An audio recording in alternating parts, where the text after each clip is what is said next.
All right, Algebra 2. We're going to continue doing some brief review as we get ready to do some things in Chapter 5 to deal with polynomials. So here's what we have. We have a standard form polynomial. That means we want x to the third, x to the second, right? We want descending order out of those exponents until we have 3, 2, 1, and then no exponents at all because that would be x to the 0 power. So they are counting down completely. We just don't normally think of it or treat it that way. Okay, and for the most part, that's just the way you've always written them, right? You always want 2x plus 5. Now that we've done polynomials, quadratics, right, you write your 5x squared first. All right, so here's what we have. We're going to add in some vocabulary, right? So if it's x to the third, right, that is cubic, right? That means it's going to be the third power. X squared, that is quadratic. That should be hopefully familiar by now. If it's x to the first power, that's linear. And if it doesn't have any x's, that is a constant term, right? These are all listed as terms because they're being added or subtracted, right? Factors are things that are being multiplied. So it's going to be some vocab-driven questions as we work through the chapter. First blank, you have a monomial. Okay, so is a real number. Okay, so it could be like 5, could be -5, could be anything else, a variable, x, or product of a real number and a variable, or more variables with whole number exponents. So y cubed, this is still a monomial, right? Because it's all being multiplied together. There's no division, there's no square roots, there's no anything else going on. So whole number exponents. The degree of a monomial in one variable is the exponent of the variable. Okay, so 5x cubed.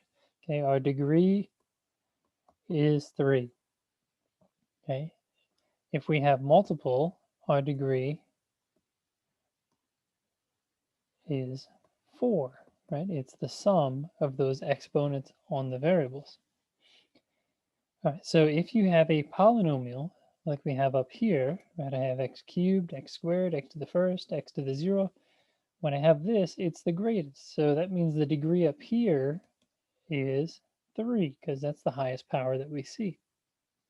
So let's take a look at that. We have all this vocab. These are the things we're going to deal with, right? So if I have 5, all right, its degree is 0, right? Because it has x to the 0. That's why it's not there at all. That means we're dealing with a constant term, right? Because whatever it is, it's always going to be 5, but it's also a monomial because it has one term. Okay, so here I see 1, 2. I see 2 terms because there's an addition sign. So it's a binomial. We're used to that. It's x to the first power, which means the degree is 1. So it's linear. All right, 4x squared, x squared. Okay, there's nothing added or subtracted, so it's a monomial. It's only one term. It's x squared, so it's quadratic. We're used to doing that because the degree is 2. All right, so those are pretty cut and dry. Hopefully you're familiar with cubic, right? That's x to the third. So out of this I have 3, 2, and 1. So the degree is 3 because that's the greatest of the 3.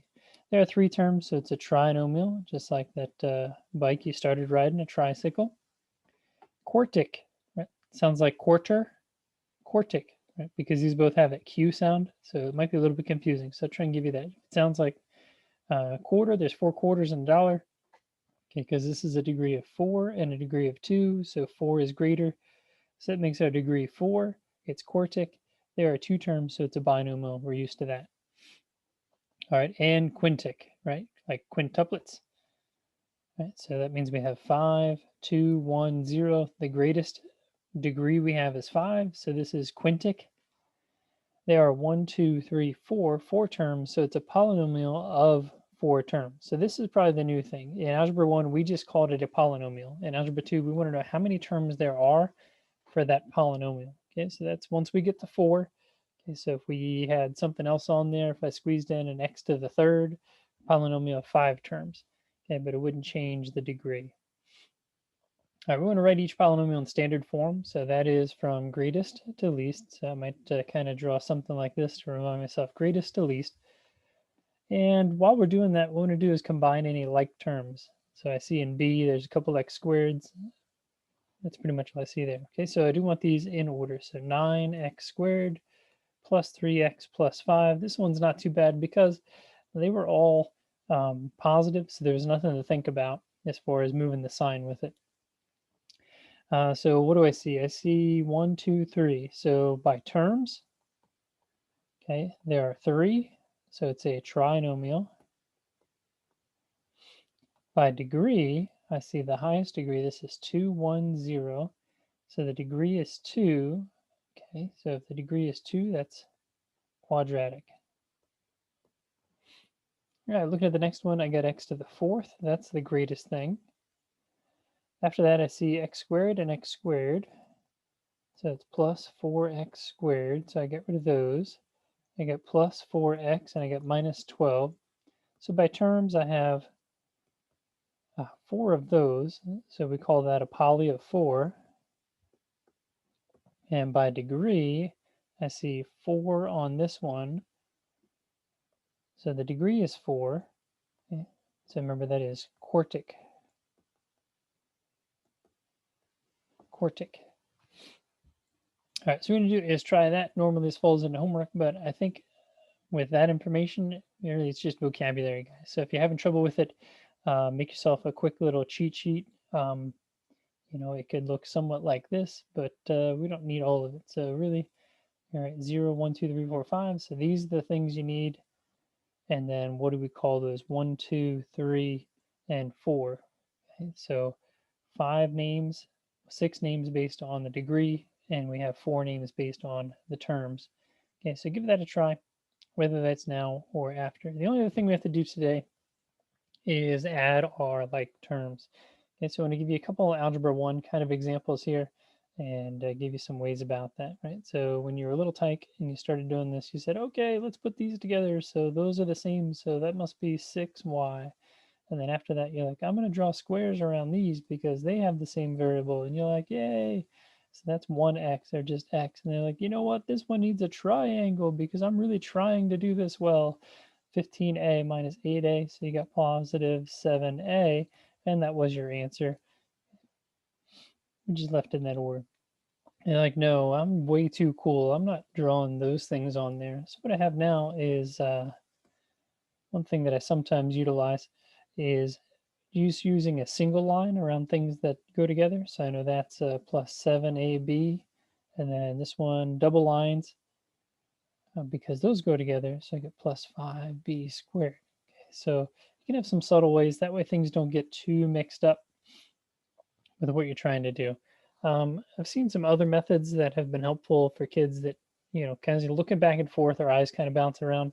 So what I might do is I might take this whole thing and just slide it underneath this one, lining up the like terms. So I might say negative 3x squared minus xy and plus 2y squared. This is helpful because notice I'm going to use my plus sign here. You guys have done systems of equations. So it looks familiar to you. So I have x squared, I got minus 3xy, and I have plus 5y squared. Okay, and what we're doing is we're lining up the like terms like this, right? And it kind of looks like the front of the White House. So we call this column method because there's columns in front of it. So if that's helpful at all, then go for it. I find it is helpful if kids need to distribute the negative, right? So this becomes positive 3y, this becomes minus 8x, and this becomes plus 8a. And now I can turn it into addition because I distribute the negative.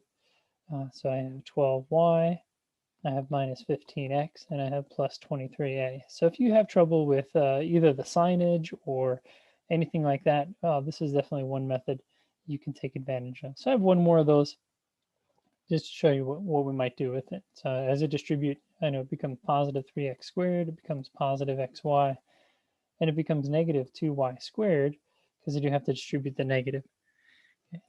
So I could have left this in a nice long string and left it over here on the right.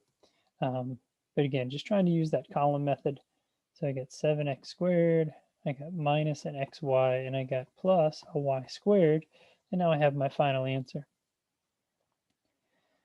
All right, so those were kind of the Algebra 1 examples. Now we get to the Algebra 2 examples. So this is where, you know, it kind of gives you a headache because your eyes kind of bounce around. Notice I got a trinomial here, and then I have a polynomial 4 here.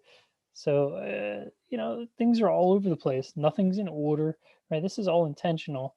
So you just want to have a strategy, whatever's going to work for you to put them together. Now, luckily, it is addition. So if you like the column method, since it's addition, we can do this in any order. So I might take my negative x to the fourth, put it under here. I do have negative 8x, so minus 8x, and I have 2x squared, and it's positive. So I could utilize the column method this way to get an answer. Notice I went underneath the polynomial 4. Because it's addition, the order doesn't matter, and it just makes it really easy to see what's happening here. Okay, it is in order 4. Oh, no, it's out of order. Oh, no. 7x to the fourth minus 7x cubed minus 6x squared minus 12x. Almost left it out of order. Typically, we want to have those, and that just makes it easier for us to check them because they should go right in order. Okay, so that's one thing we might do. So distribute that negative. Some kids like to write plus m minus 8m cubed plus 7 plus 3m squared. And then it can kind of ignore all of those parentheses and everything going on. So I might just look for things that go together. And my highest power is m to the third, so I might try and put those together. So it's negative 5m cubed. So those are done. So this would be another strategy that I've seen useful to some students. Again, I get an m squared plus 3m squared. That one's standalone. I get m. All right, so these guys go together here, plus 7m, and plus 15. Okay, so just pick one method that you really like, and we'll stick with it. The only reason I'm showing you different ones here in the notes is that's kind of what I'm supposed to do. Right? Not everybody's going to think about it the same way. All right. And the next one, we're going to add all this stuff together. So I would encourage you just to put two of them together, unless you're pretty good at handling a lot of terms in your head. Notice we have x squared, x to the first, and then no x's. So this one's not too bad. So I might just kind of go through and do this. So these will cancel each other out. So it's negative 7v squared. And then I might go to the v's by themselves. All right, negative 2 and 1, that's negative 1. And so it's negative 9 with a v. So these guys are going to be gone. And it looks like plus 6 is left over. Okay, so even though we have a third one on there, by all means, we can try and get things in order and just list them just like we would if it was anything else, if you want to set up your column method. Now, if you're going to do that, this first one is, I'll be honest, it's easier because it's all addition. So if I'm going to do that with a subtraction, I probably want to go through and either double sign these or just write this in the middle, plus 5v cubed minus 2v to the fourth minus 7, and then kind of strike all this stuff out. And now everything should just be addition. These parentheses mean absolutely nothing at this point. Okay, so if I have 5v cubed plus another 5v cubed, that's 10v cubed. But what did I do? I left off the fact that we had a negative 5v to the fourth to get started, but the 10 was positive. So let's get those done with as well. So 4, 3, are there any squares? I see a square here.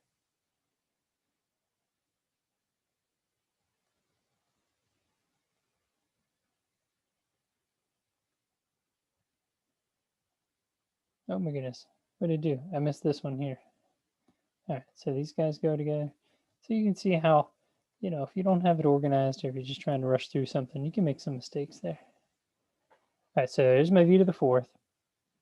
All right, v cubed, there's 2 5s, so that's 10. They're both positive. All right, looking for v to the fourth. Or I'm sorry, the second, I see 4 and plus 4v squared. Okay, so that one's done. Plus 6v and then minus 7. All right, so the degree, all right, 4, 3, 2, 1, 0. The degree is 4, so it's quartic. And we have 1, 2, 3, 4, 5. So it's a polynomial of 5. And we should have those together. I can't believe I missed that negative 2v to the fourth. All right, those things happen, but notice you just want to give it a second look and see what's going on. Where else can we use these? You use these in geometry a little bit as we work around a figure. Perimeter, that means to add up the sides. Okay, so we got 9, 18, 17, and 5. So I'm going to put all these guys together because they are my like terms. All right, so we got what, 17 here, another 17 is 34, so 39x. And we got negative 8 plus 1, so negative 7. And it didn't say meters, feet, inches, or anything like that. So that's what we have. All right, find the perimeter figure when the length is 4x plus 7 and the width is 2x minus 5 and x equals 4. So we're supposed to do this now. Here's the question is, do I want to take and put 4 into each one of these? Or do I just want to put all this together and then put 4 in the end? I'm going to go ahead and put it all together. So 4 and 4 is 8, 9, 10, 11, 12. So 12x. All right. And what happens here is I get 2 here and I get 2 here. So plus 4. All right. Otherwise, I'd have 14 minus 10. Okay. So now 12 times 4 plus 4. All right. 12 times 4 is going to be 48. Plus 4, so I'm at 52, and this one still didn't give me a unit of measure, so inches, feet, whatever it's supposed to be. All right, and then what we can do is we're going to find the missing side here. So now we're going to, by giving you the perimeter, we're going to ask you to do some subtraction. So what I might do is first put these together first to find out how much I do have, and that's going to be, what, 14a minus 1. Okay, so the missing side is going to be 23a minus 7 if I subtract this. So 6, 7, 8, 9, 9a. And if I subtract, be careful, this is double negative. So it'll be minus 6 will give me that missing side. And what we can do is add all those together just to make sure it does add up to 23a minus 7. All right, so that's how we can use those with some polynomials. Cool, cool.